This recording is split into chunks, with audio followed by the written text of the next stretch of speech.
one interconnected ocean, a vast blue expanse critical to life on Earth.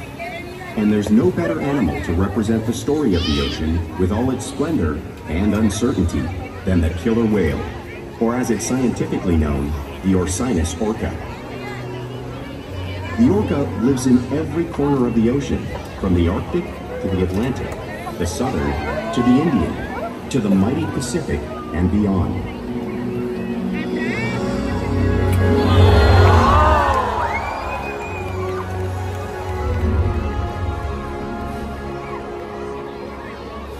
This whale's story is the ocean's story, and it is one we all share.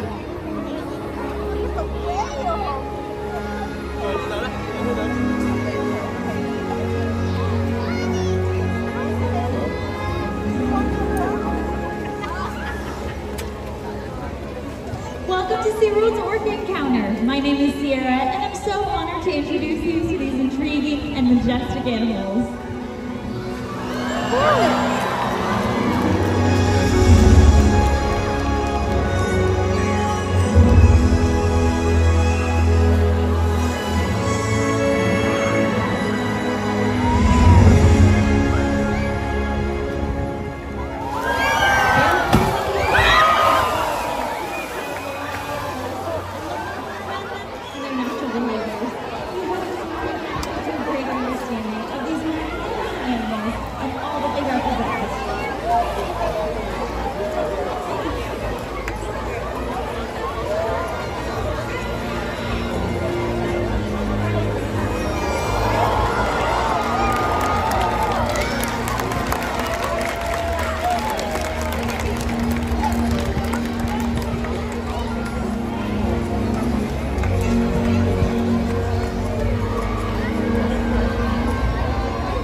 While they are found in every ocean, orcas living off the coast of Iceland are quite different than those near Costa Rica.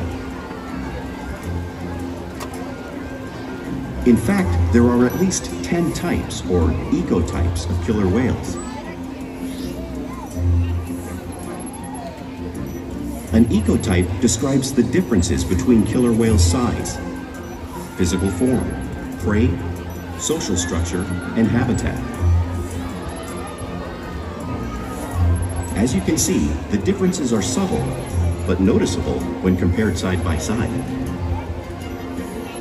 Orcas are adapted perfectly to their environments.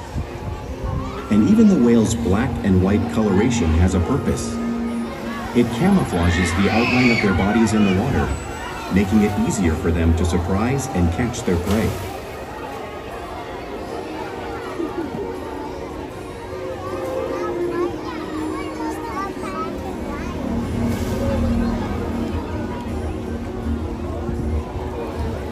When viewed from above, the black of the whale blends in with the dark depths of the ocean.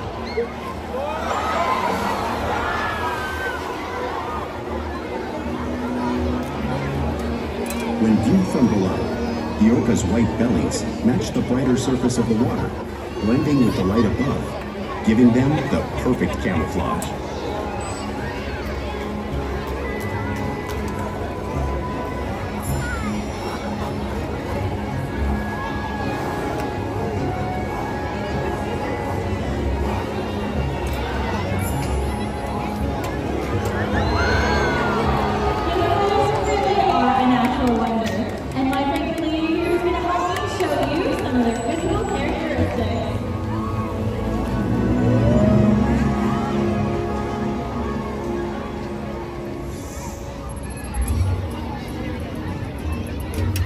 Their blowhole is perfectly located for grabbing a quick puff of air at the surface of the water. Even the location of their eyes works to their advantage. It may look like they're located in that white oval eye patch, but that's actually just a visual distraction. They're really located in the darker area just in front of that white patch, camouflage from crashing prey. The fin on top of the whale is called a dorsal fin and helps stabilize whales while they swim and regulates their body temperature. There is no bone or muscle in that fin, so sometimes they stay pure.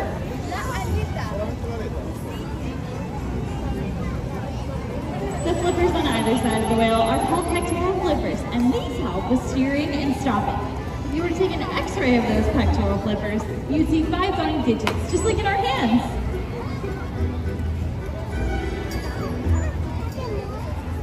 And finally, the lobes on either side of their tail are called flukes. Now, this is the killer whale's engine, propelling them to top speeds of 30 miles an hour, which is as fast as some speedboats. However, killer whales swim the fastest, and they use the most power when they're propelling their 10,000-pound bodies all the way in and out of the water.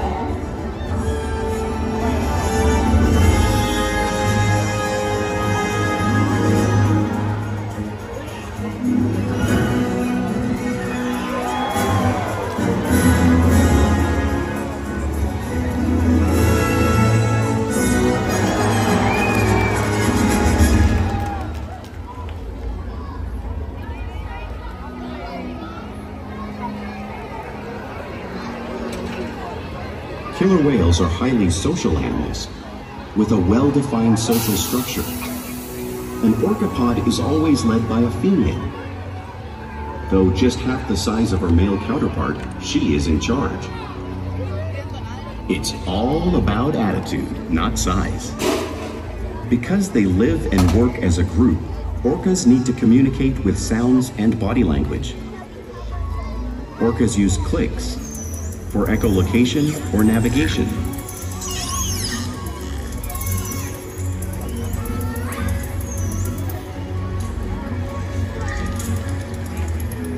Whistles to socialize in the pod. And calls for group coordination and hunting.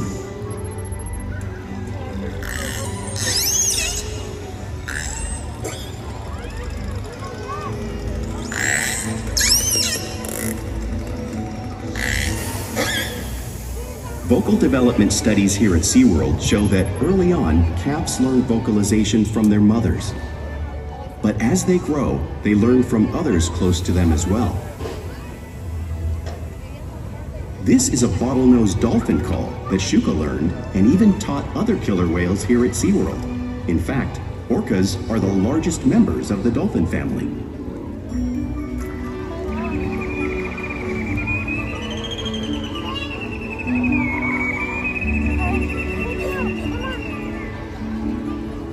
Whales here and in the wild use vocalization to communicate all the time.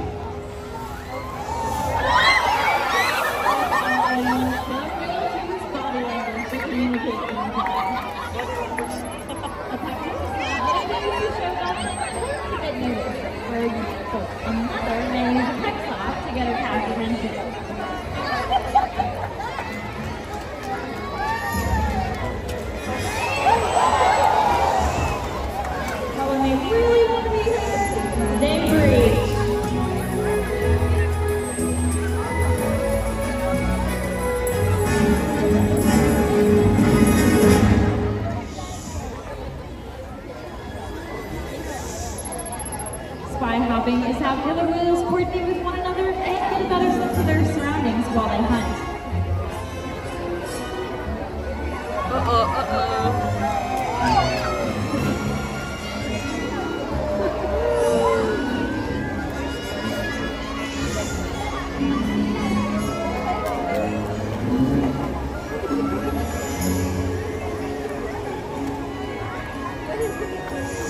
Fluke slaps are another form of communication used by both killer whales in the wild and, well, right here at Seaworld.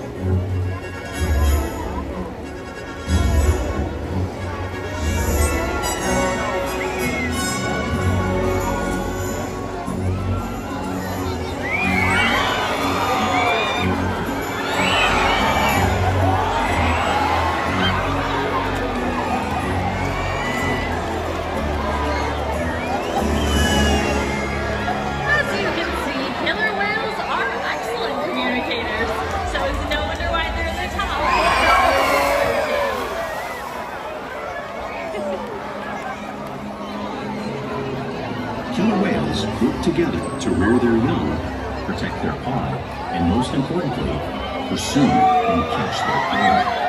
Every day, they compete to survive in the wide oceans of the world. Orca's hunting techniques are as varied as the whales themselves. Norwegian killer whales will circle herring, herding them together. The whales use sounds to coordinate with each other and to disorient the herring. With the fish confused and contained, the whales sting them with their powerful tail flukes, making for an easy meal.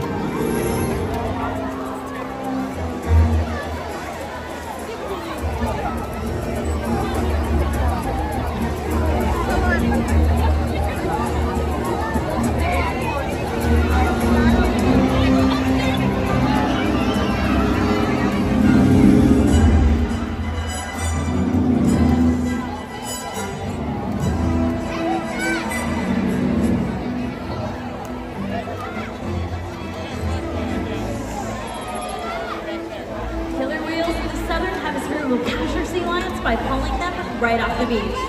Ike is on his way to show us a similar behavior and movement right here on our slide out.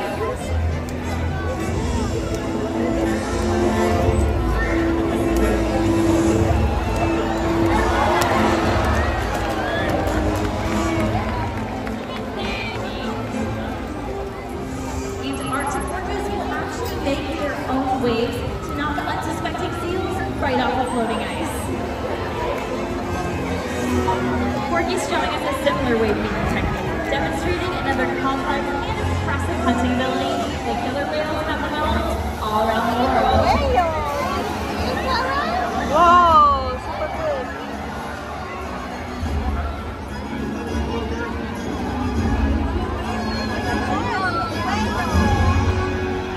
Now you just saw those waves crashing right here in front of all of you, but you can't imagine the true power or the amount of water that's displaced until you experience it for yourself.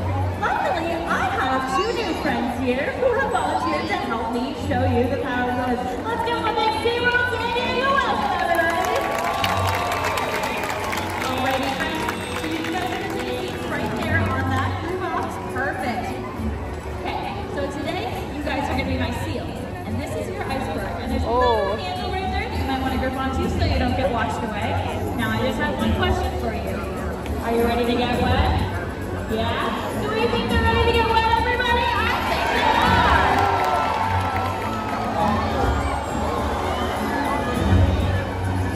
Whoa! Awesome job, guys! High five! High five! Let's hear it one more for our amazing volunteers!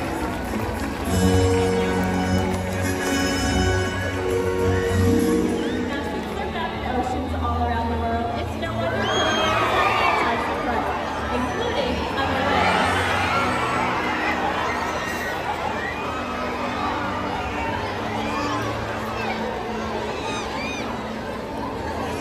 The blue whale exhibit screen is the largest animal on Earth. It is nearly 5 times longer and 50 times heavier than a killer whale. So what's the real size of Orca? Take on whale that size in the wild? Well, it's all possible because killer whales are the ultimate team players.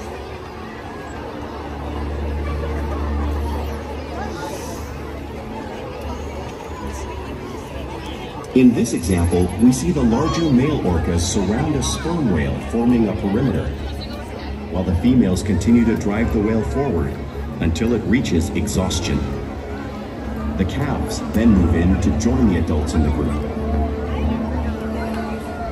Whatever their prey, killer whales always cooperate and hunt together, making them a highly successful predator.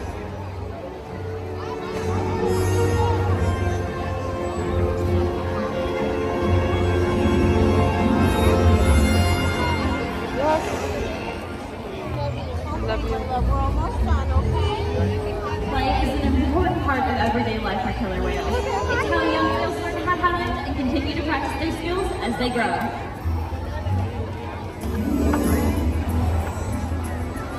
You'll always see killer whales interacting and showing off their playful side. Close in the water and right here at Seaworld.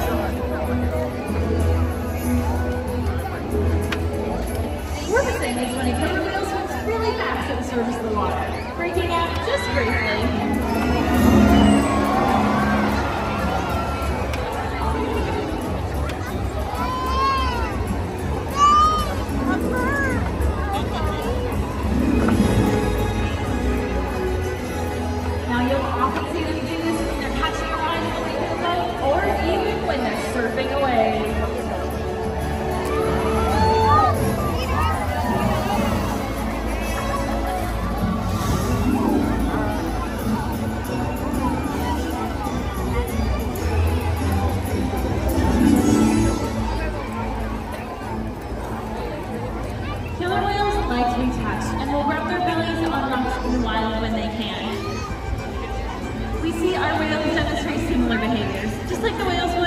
Columbia.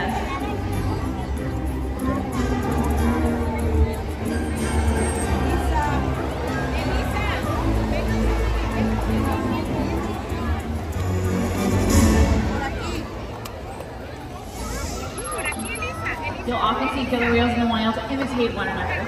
We see it here at Seaworld all the time. The whales are constantly mimicking and learning from each other.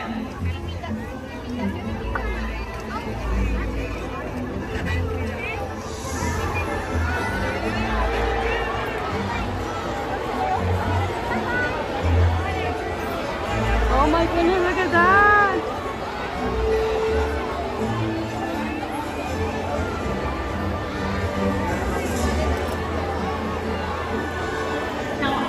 Playful behavior does have a purpose. For example, a tail whip may be used in hunting to stun prey. However, today, I've got a feeling these guys just might be stunning all of you.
Quality of life. In fact, all 8 of our killer whales here have taken an active role participating in their own healthcare. We train a variety of husbandry behaviors here at Seaworld. For example, asking them to present us with their tail release is helpful when we need to obtain a voluntary blood sample to monitor their overall health.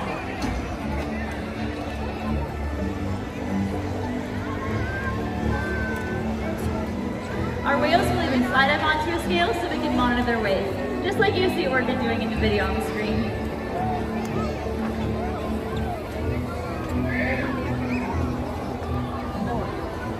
We're even able to obtain breast samples from their blowholes to monitor their respiratory health, all because of the relationships that we build every day here at Seaworld.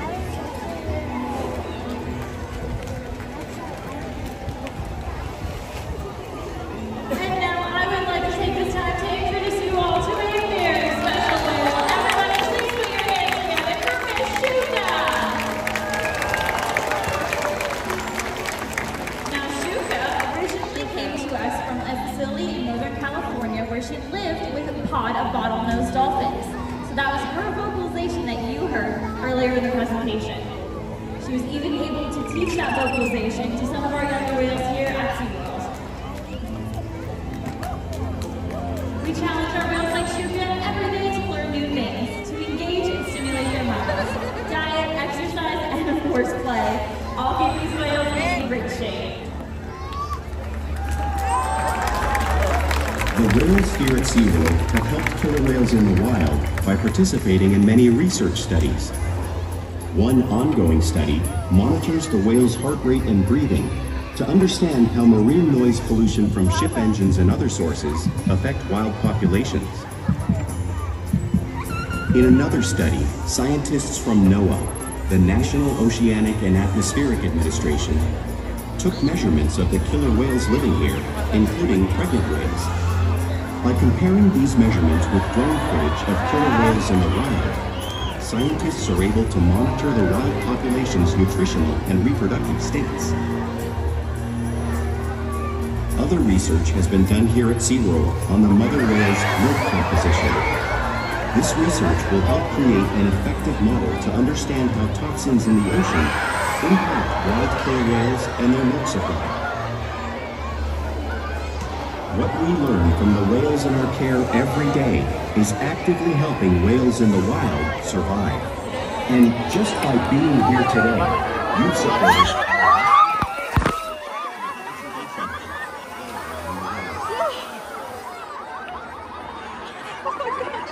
You okay? We can predict the future of your science. Oh my goodness! This beautiful thing that we will share.